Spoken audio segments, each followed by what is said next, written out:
tayo ng video tungkol sa pautangan na app, online app. Tapos mag-ingat kayo, lalong-lalo sa advertisement din. Well, ilang beses din nakaranas ng gano'n na dahil sa advertisement after nun, disappointment. At na-betray ka. Isang scam yun pag na-betray ka.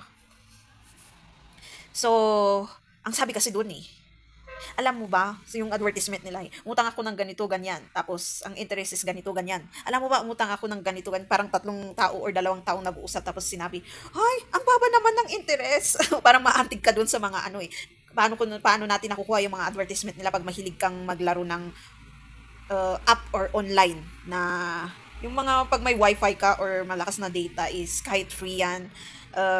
Or paying app para maka-earn ka, may lalabas at malabas na maraming apps. Kasi isa yun sa paraan para mag-earn ka din at mag-earn yung app para maibayad din sa'yo.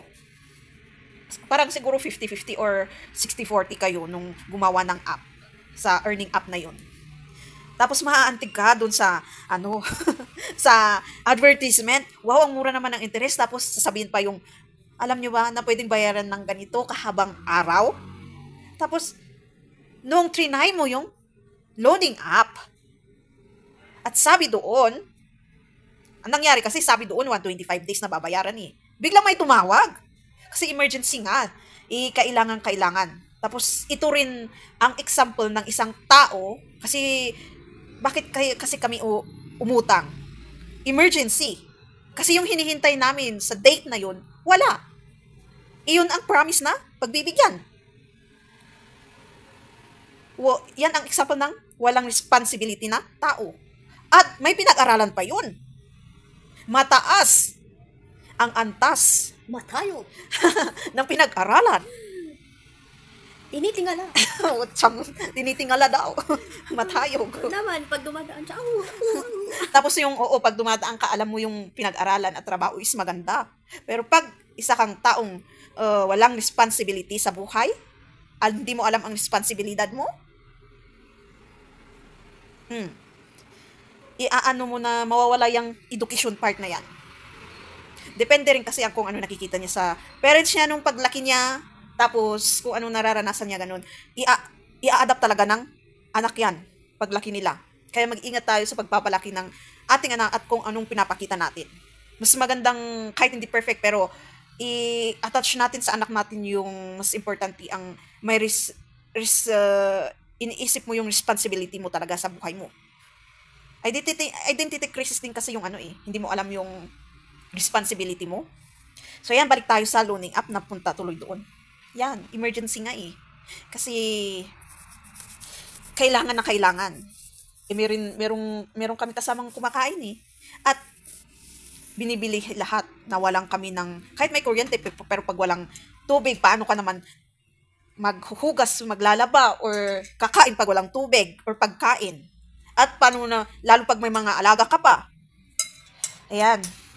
Well, hindi ako nag-explain, kundi nag-state ako ng example na mag-ingat kayo sa loaning app na nyo, tapos tinitingnan yung advertisement, kasi talagang nakakapahamak. Tapos, yung responsibility ng isang tao. Yan. Yung 125 days, naging 7 days lang. Nakalagay mismo sa app. In-screenshot namin. Yung system, bago mo i-click, yung go to approve the loan, 125 days. Pero nung na-approvean, 7 days? Ano yun? Scam yun. So, feel betrayed. Wala kang magagawa. Kasi yun na yung ginawa pa nila. So, ayan, na-approvean yung ni-loan, 1.5. Tapos, binigay talaga ng buo. Tapos, ganun naman yung rules ng ibang app na loaning app, 125 days. Talagang 125 days. Nung chinek nga namin talagang 7 days. Pero may next to, daw yun. So, in-screenshot din namin yung 125 days na yan para hindi kami nagsisinungaling.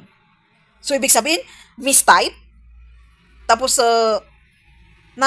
na-apply na talaga doon at nakatatak sa system at wala silang magagawa.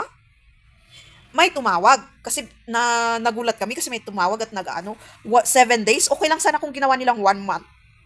Ang laki ng interest eh. 600 plus. Parang interest na rin yan, 600 na yan. Kasi sabi doon, 15 pesos lang ang interest. May service fee na 300 or 200, tapos manage fee na 200 or 300 plus. I-total mo 600, tapos 1 week lang. Sana ginawang kahit uray na dadagdag talaga, sariling language. Kahit half month sana. Or 1 month. So no choice, binayaran. Tapos ang ginawa, remove your account details. Tapos install. So, wala na, cross out na yan. Automatically, cross out na yan sa pag kahit kailangan mo ng, kasi sa dami-dami namang parang first time naman loan na pag na-try mo mag-loan ng co-op, ng ibang loaning app, tapos parehas pa sila ng rules. Tapos yung tumawag, hindi alam kung anong isasagot. Excuse me.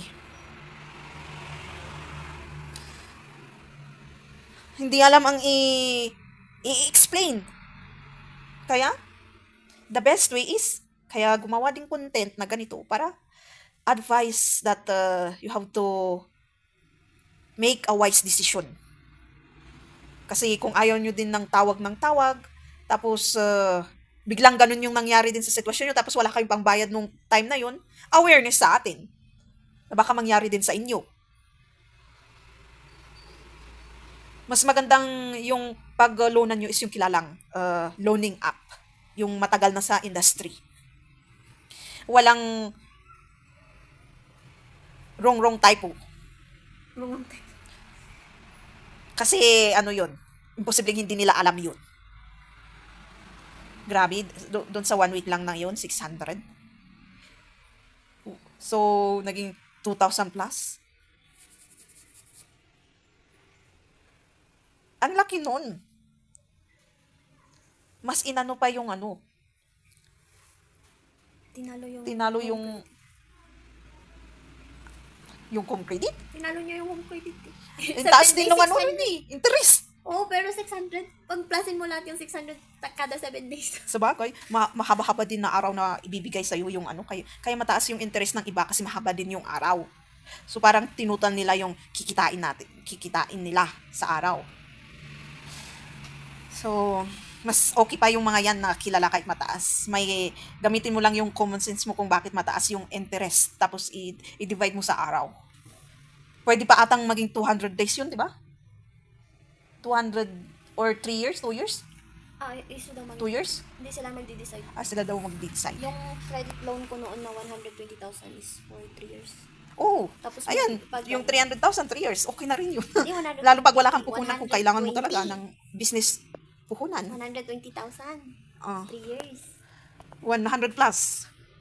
So, ganun talaga ang sistema ng pautangan eh. Pero yung yung betrayed part ng usapan, una yun. Yan ang mahirap.